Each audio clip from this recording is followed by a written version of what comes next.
नेता लोग आज तक गोद में गरीब के लड़का के नहीं के उठौले चंपारण में। हम ये चुनाव में उठवाए मुँह लोग से गोद में कोरा में ई चुनाव में उठाई लोग देखिए, लेकिन हमरा के देखा देखी उठाई लोग। हम जीतेम तो बिहान बैला लड़को हिम्मत करी कि हमू चंपारण से विधायक सांसद नेता बन सकता। नईखी पसंद अभी कही कि मनीष तू चुनाव मत लड़, आ पसंद बानी तो अभी कहीं कि लड़, आगे बढ़ा के हाथ मत छोड़म लगिन। आ रौनी के हमरा के धोखा मत देम लगिन, हम रौनी के धोखा ना देम ई वादा करता नहीं। तो हाथ उठाई लगिन दोनों केकरा केकरा हम पसंद बानी सब, और दोनों हाथ उठा के आशीर्वाद दो हमरा के वोट मत दिया लगिन, लेकिन हई लड़का के राजा बना दे लगिन, बात खत्म। हमरा के वोट मत दिया लगिन, लेकिन अपना बेटा के हक दिया दे लगिन, बात खत्म। हमरा के वोट मत दिया लगिन, लेकिन अपना लड़का के चंपारण में रोजगार दिवा दे लगिन, बात खत्म। हमरा के वोट मत दिया लगिन, तारा गांव में नेता आई कह दिया कि स्टाम्प पेपर पे लिख के दे कि हमरा बेटा के रोजगार देबे, बात खत्म। अगर वो लोग स्टाम्प पेपर पे लिख के नहीं के दे तो एक बेर मनीषवा के आखिरी में ट्राई कर लिया लेकिन 1 लाख लड़का के रोजगार दे, 1 लाख लड़का के राजा बना। आखिरी ऑप्शन बानी हम। चाचा बुढ़ा गईल का भइल, कुछ ना भइल, कुछ भइल चाचा कसम से कहियो। ए काड़वा बात बोलतानी, तारा के अपन समझतानी तब बोलतानी, तारा के पराया समझती तो कहती चाचा जी प्रणाम, कैसे है, तबीयत तबीयत ठीक है ना, भले डायबिटीज और बीपी का बीमारी का है ना हो, खाली ये पूछ के निकल जाते। सही बात बा कि ना, ये चीज बाटे। ए लड़का लगिन गुटखा खाइल छोड़ दा लगिन, हमू नेता ना हई जौन अपना गाड़ी में रोज 500,000 गुटखा खरीद के रखी या कार्यकर्ता के दी खियाई और उकनी के मुंह में डाल के जौन बाड़ो सब प्रचार करो सब। हमू नेता ना आई। जितना लोग गुटखा खाता अगर सुन के 10 आदमी गुटखा खाइल छोड़ दी तो बहुत बड़ी बात बाटे, बहुत सही कहता नहीं कि ना। भाई कुर्सिया पे चढ़ जाता नहीं, हमू टूटी ना ना। ओ चाचा वोट मत दिया हमरा के, लेकिन तू अपन शौचालय 12,000 रुपया शौचालय लाख मिलल, 12,000 रुपया ले सकता रह ना, काहे 2,000 रुपया घुस देब का है। ए भैया वोट मत देम, लेकिन रउआ ई बताई कि राउर हक मिलता कि नहीं क्या मिलत। अगर नहीं क्या मिलत तो वोट दा लगिन मनीषवा के।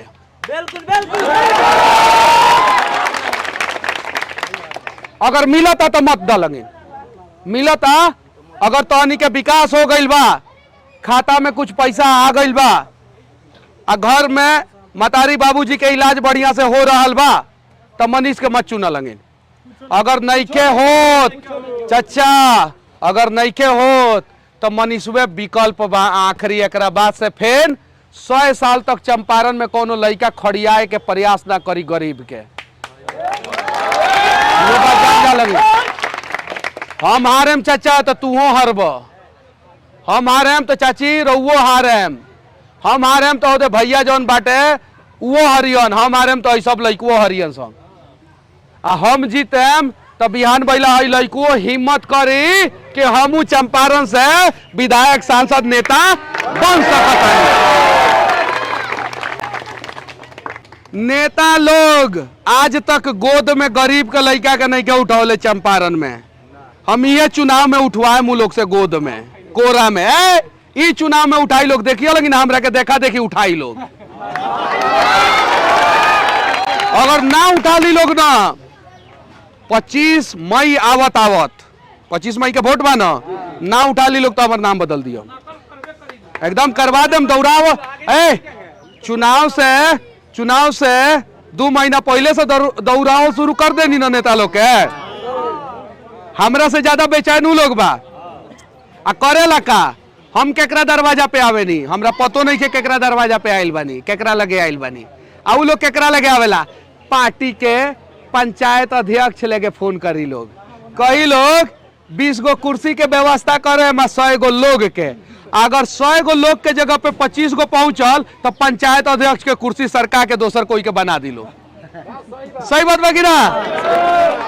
ई चीज बा समझ नी। ए भाई ए चाची हम केहू के फोन कैले रहनी हाँ रौनी के नहीं लगिन कि ना आशीर्वाद देवे हमरा के, चूंकि रौनी के हमरा के अपन नेता ना बेटा समझता नहीं लगिन और रौनी के हमरा में अपन बेटा के भविष्य लौकता कि नहीं के लौकत। 1 लाख लड़का लोग के रोजगार दे स्टाम्प पेपर पे लिख के कितना वो लोग 25,000 के लिख के दे दे और रौनी के वोट दे दे लगिन। वो लोग के स्टाम्प पेपर पे लिख के ली लगिन कितना के हम 1 लाख के देम और लोग 25,000 के लिख के दे दो खाली कितना के 25,000 के। देखिए हमारे भाई लोग आ गए बैठे दूसरा जगह से ये चीज बाटे समझ नहीं लगी ना। ओए चाची मनीषवा के वोट मत दियो लेकिन हई लइकवा लाख लड़ियो ताकि लइकवा राजा बनो आ ना तो चाची यो चल जाई गेहूं के कटनी करे याद रखियो समझ लू आ ना तो यो चल जाई पंजाब में प्रदेश में कमाए आ एकरा लेके दुए गो ऑप्शन रही ना तो खेत ना तो प्रदेश तीसरा कोनो ऑप्शन ना रही ठीक बा। मर्जी होई तो देम लंगिन आ ना मर्जी होई तो जकरा के देता नहीं लंगिन उ का कर देता टे का ठीक बा। ये चीज बा हमरा चुनाव लड़े के चाहिए कि ना लड़े के चाहिए।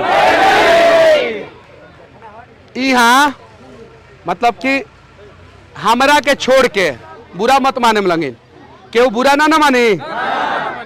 कितना लड़का लोग 4 व्हीलर से आइल बा कितना लड़का लोग 4 व्हीलर से आइल बा हमरा के छोड़ के हमरा टीम के छोड़ के। एक आदमी आप 4 व्हीलर से आए हैं आप 4 व्हीलर से आए एक आदमी अगर ये सभा गुजरात में होत रही तो हर एक लड़का 4 व्हीलर से आई रहता सब हर एक लड़का। ये सभा महाराष्ट्र में होत रही तो हर एक लड़का 4 व्हीलर से आई रहता सब। तो तारा 4 व्हीलर चाहिए कि ना चाहिए चाहिए कि ना चाहिए। बढ़िया घर में बियाह करे के बा कि नहीं के करे के बा ना। आता गुटखा खाई छोड़ दो ए बबुआ ए मुंह देखावा गुटखा खाई छोड़ दो ठीक बा। मेहरारू के सारा सपना पूरा करे के बा कि ना करे के बा ना। बाल दाढ़ी पाक गई बाल झड़ गई तब सपना पूरा करे।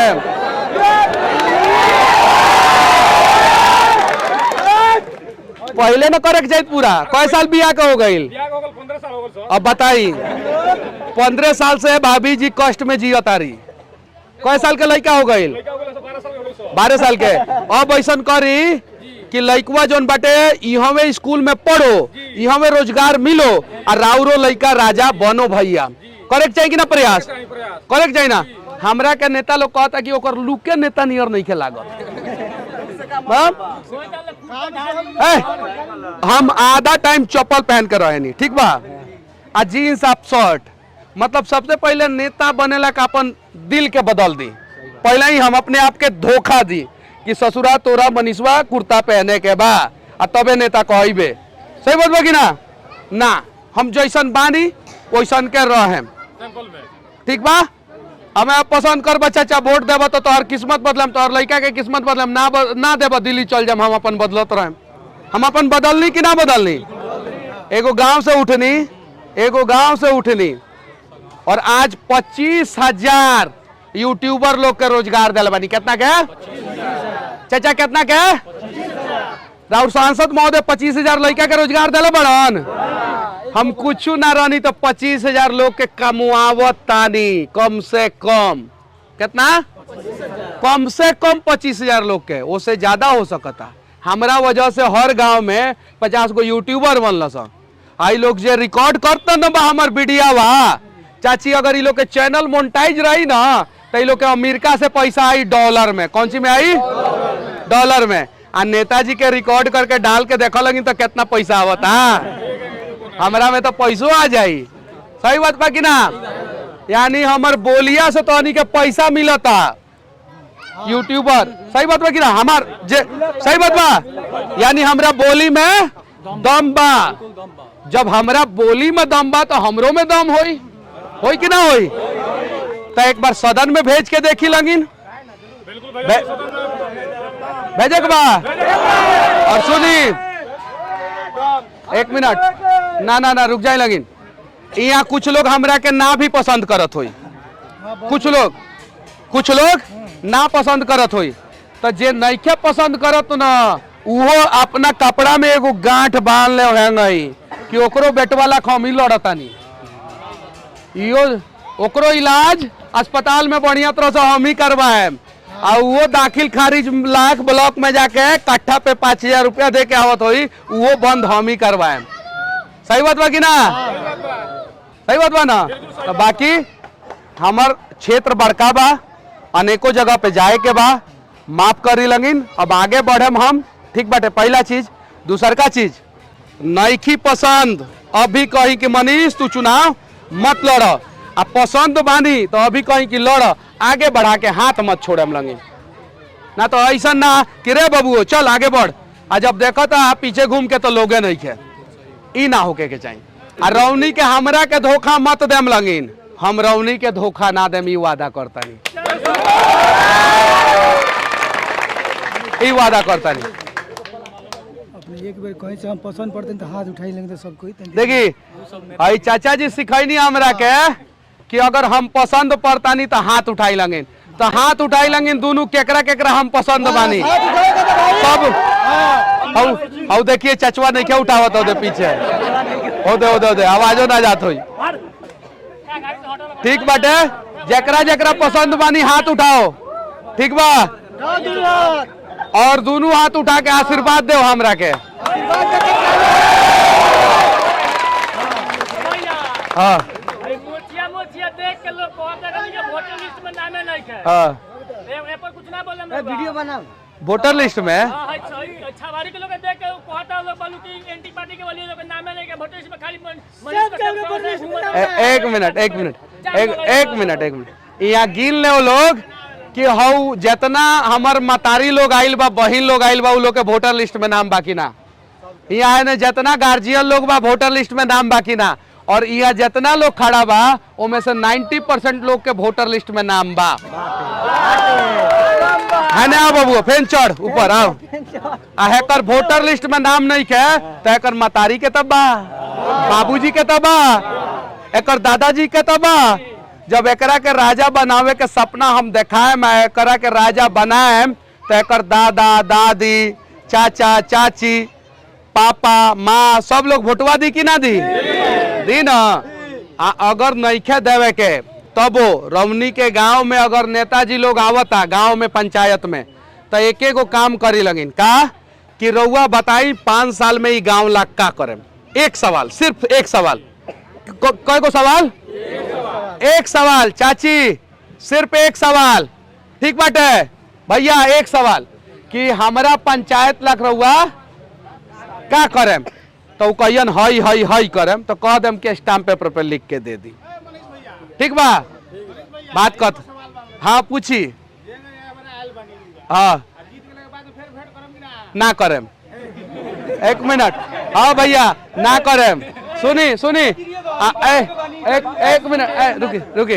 ऐसे भी ऊ कहाँ करतारन भेंट करतारन ना। सुनी हम बताओ तनी भैया, आ जाइए ने वहाँ बढ़िया सवाल रख रहे। सुनी भैया आई एगो और कुर्सी दी लगी ना भैया चढ़स भैया का वजन ज्यादा बा, कुर्सी टूट सकता। सुनी लगिन 12 गो ब्लॉक बा, कय गो? 12 गो ब्लॉक बा, 12 ब्लॉक में कार्यालय खोलेम। ठीक बा? 12 ब्लॉक में कार्यालय खोलेम, जहां और कोनो भी समस्या होखी ओकर समाधान कार्यालय में बैठल लोग करी। अगर ओकरा से नइखे होत तो फिर और समस्या के समाधान हम करें 12 के 12 ब्लॉक में। पहला चीज। दूसरा चीज, अभी 45 दिन बचल बा, ये 45 दिन में हर गांव में हर जगह पहुंचल मुश्किल बा, तो कुछ जगह पे रौनी के पहुंच जाए लगिन। अब जैसे यहाँ के आसपास के गांव बा वहाँ सब जगह रौनी के पहुंच जाए लगिन, बताएम लगिन हमरा बारे में, लोग वोट दी। जीत गईला के बाद जौन जौन पंचायत में ना पहुंच रहे 3 महीना के अंदर अंदर वो गांव पंचायत हम पहुंचे। ठीक बा? और भैया राउत जेन्युइन समस्या होई, जेन्युइन रउआ जहाँ ढूंढे वहाँ मनीषवा आई,